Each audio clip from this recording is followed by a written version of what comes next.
Hello everybody, this is Hammer Striker here. I've got a couple tactical pistols on the table. I've got an XD-m 4.5 Elite that was lent to us by Springfield Armory. It's chambered 9mm, has a threaded barrel. And then over here I've got a Sig Sauer P226 MK25, chambered in 9mm, threaded barrel. And this one was, I've heard that it was carried by the SEALs at some point, or one of the groups of SEALs. Haven't actually seen confirmation of that, but the story's all over the place. And you'll see the Mark 25 is denoted by the anchor, and there's a lot of phosphated coated parts in it. In fact, it comes with a non-threaded barrel like this one. You can see that's phosphate coated. Of course, the phosphate coating does take a beating as you cycle it. Or you can also get it in a version like you see on the table here with a threaded barrel. And lately there's also one more version of it, an optics ready version that comes with a SIG Romeo 1 on it. And of course the Elite Tactical from XD-m is also optics ready. The difference between the two from the optics ready variants is the Elite series, like the Glock and several of the other modern ones, have numerous different plates. So there's a number of different optics you can put on it. The SIG comes with the Romeo optic, and that's the one it's designed for, the SIG optics. And that's not unusual for SIG to kind of go their own way with stuff. Another difference, of course, is the SIG is a DASA hammer-fired gun in an alloy frame, and the XD-m is a polymer frame, and it's a striker-fired gun. Both of them are really nice guns. Both are easy to shoot well, but they're different. So I figured it might be kind of a fun comparison to talk about what's different about them. So we'll start by ensuring that they're both unloaded.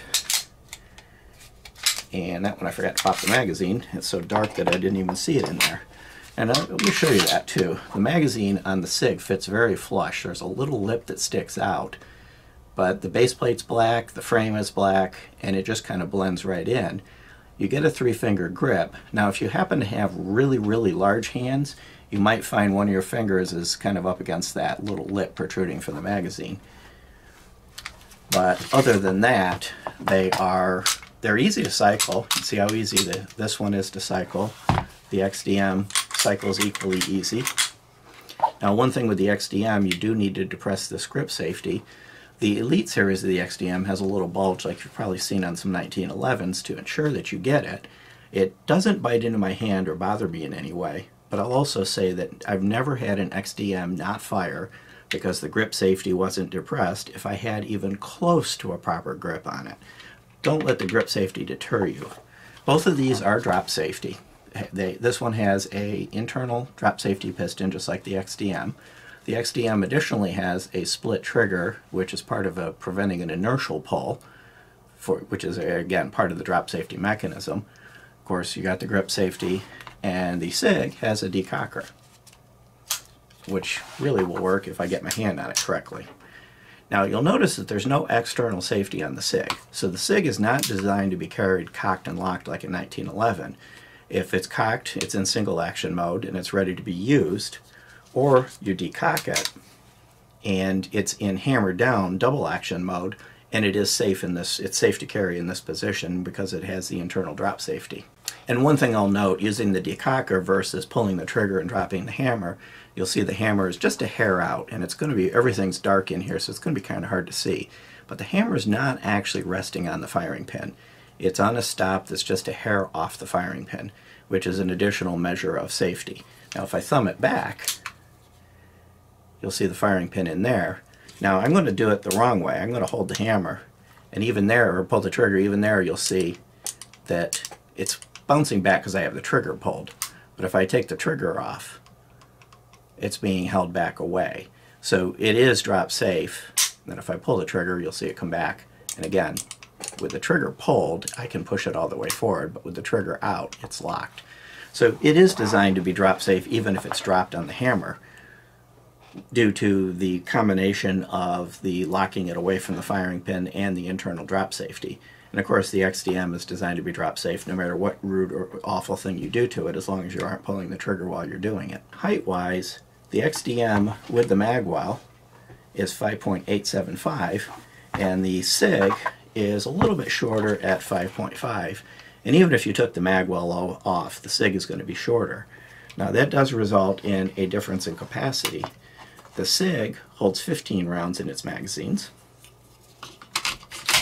that sit flush. The XD-m holds a whopping 22 or 19 if you take the extender off, which sits flush. And with the mag well, it's almost impossible to not get the magazine to slide in. If you get the magazine in the area of the mag well, it's going in. The SIG, you've got to kind of be a little bit straighter getting it in. The XD-m does actually have an internal flare as well. You can see it right there, even if you took the mag well off, which this mag well can be taken off. The SIG, on the other hand, is almost perfectly square. There's little or no beveling. You can see just a hint of beveling here. But overall, with the SIG, you kind of need to line it up right and then to get it in. So in a competition scenario where you're trying to do fast mag changes, you'll find that the XD-m is going to be a little easier to do that with. You'll see they both have a 3-slot Picatinny rail. They're both full-size, full 3-finger grips. The XD-m's room for almost a 4th finger if you had one, and especially if I grip it properly and get my hand up there. And the SIG has a full 3-finger grip.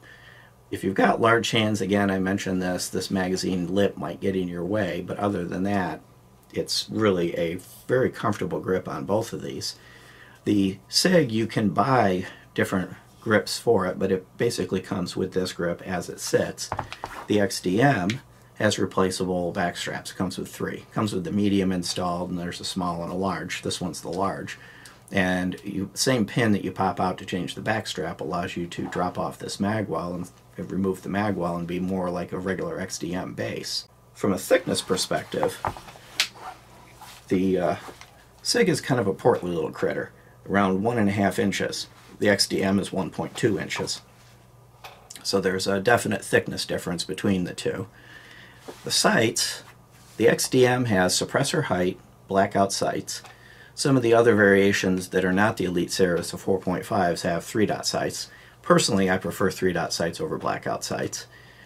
The SIG has very nice, bright SIG light night sights. They're 3-dot, and the SIG light sights are easy to see day and night. Now, you'll notice they're not suppressor height. So if you've got a can on here that's a little bit fatter, then you may have not be able to use your sights. Whereas the XD-m, even the largest suppressor, you're probably going to be able to use the sights well. And of course on the XD-m, if you put a red dot on it, that's going to be raised up even further.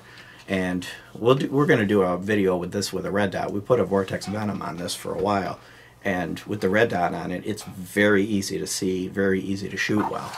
Both of these are easy to shoot well. I'm going to show you the triggers in a little bit, but the sights can make a difference. For me, the blackout sights just don't work as well. That's just my eyes. For you, that may not be an issue at all. These SIG light sights I found to be very easy to see at all times. I have mentioned that the barrels are threaded, but there is a big difference. The XD-m uses pretty much the US standard 1/2x28. So if you've got a can that works on a 9mm, chances are pretty good it's 1/2x28. And if you've got an or like say a Glock or the M9A3 by Beretta or any other suppressor ready gun, chances are pretty good it's 1/2x28, which means going to the range and swapping your cam between different guns, if you've got the XD-m, is going to be a much easier prospect. SIG likes to be different. 13.5x1 metric left-hand thread. The only one that I'm aware of that uses that is SIG. Now, that doesn't mean there may not be another one, but it's definitely not a common pattern. So if you're going to have a can that fits on the SIG, it's either dedicated to that or it's like something like the Osprey 45 where you can change out the pistons, but a piston change in the field's kind of a pain. So if you've got the SIG out and you've set the suppressor up for the SIG, pretty much that's what you're using the suppressor on. You're not going to be able to hop around as much as you could with the XD-m. So depending on the suppressor that you've got, especially if you've already got one, that can make a big difference between which one of these two that you choose. From an appearance perspective, they're definitely different. The SIG is very classic, hammer gun, military looking. It's a nice looking gun. It's kind of a very classic styling. The XD-m is very stylized, not classic looking necessarily, but you've got nice serrations front and rear. You got different patterns on the grip, the back strap. It's a very nice looking gun overall, but they are definitely different. This one is, every spy movie, you've seen, especially if you've seen one with the seals, because again, this is rumored to be used by the seals. It's going to have a gun along these lines. They're very recognizable and distinct.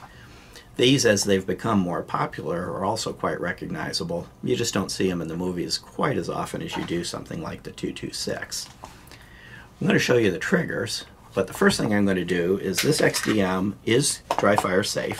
However, we don't own it. Our policy is never to dry fire a gun, so I'm going to put these snap caps in it to protect the firing pin. We don't dry fire guns we don't own. And the SIG is also dry fire safe, and I own this one, so I'm not going to worry too much about dry firing it. So I'm going to start with hammer down on the SIG.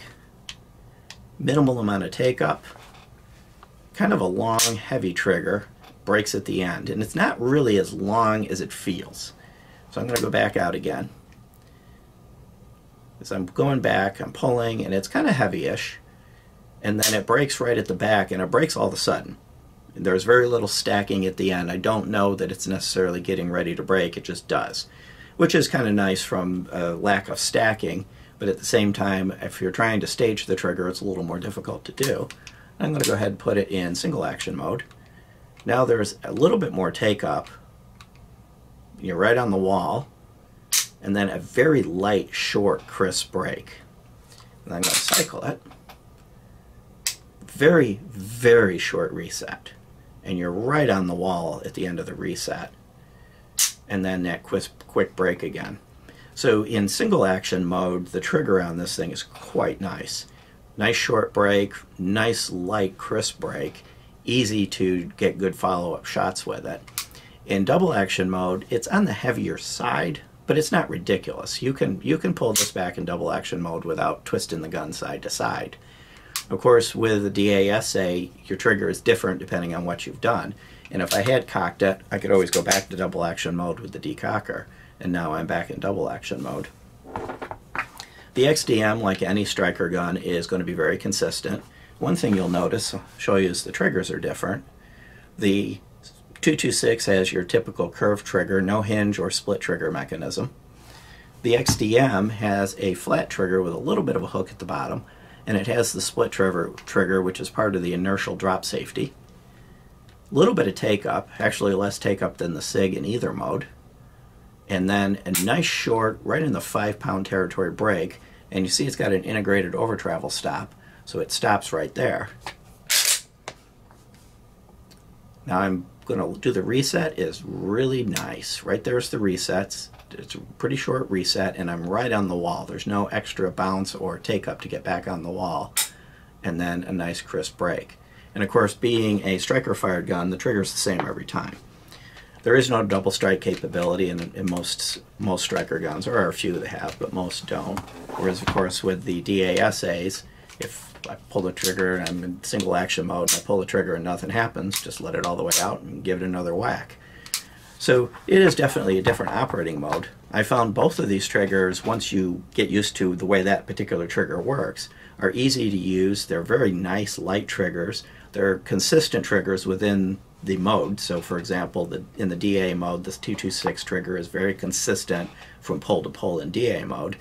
And both of these in their single action mode, which of course is the only mode that the XD-m operates in, are also very consistent.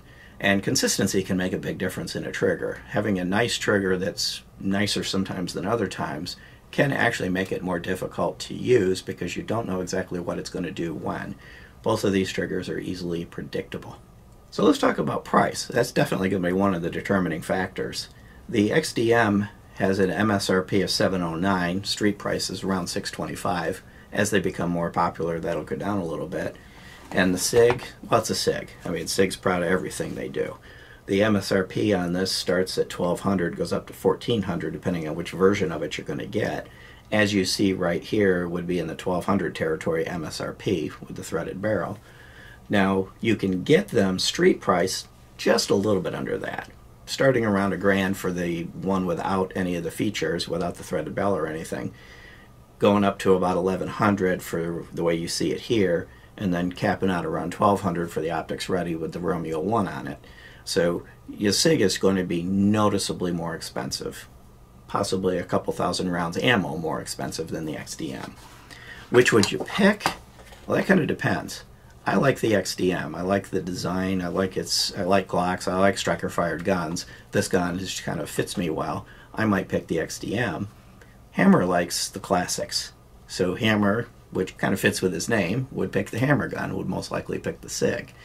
So either one is going to serve you well. Either one's a good choice. It's really going to come down to what do you like. Do you like the DASAA, the classic pattern? Do you like the striker-fired? This is among the best of the striker-fired tactical pistols I've tried. So it's got a lot going for it. I actually like it better even than the P320 Tac Ops. So if price is going to make the decision, the XD-m is going to win. Otherwise, it's going to become ergonomics, what you like, your capabilities. Of course, it's kind of hard to argue with 22 rounds of capability in any gun. Nice, easy to use, easy to work with. But whichever one you choose, hopefully it'll serve you well. Beyond that, if you like our videos, and by the way, before I do that, thanks again to Springfield Armory for loaning us this gun to do a number of different reviews on. Now, back to, if you like our videos, please give us a thumbs up, share, subscribe, click that bell to be notified if you do. Check us out on Facebook, Patreon, Twitter, Instagram, kind of everywhere. Thank you.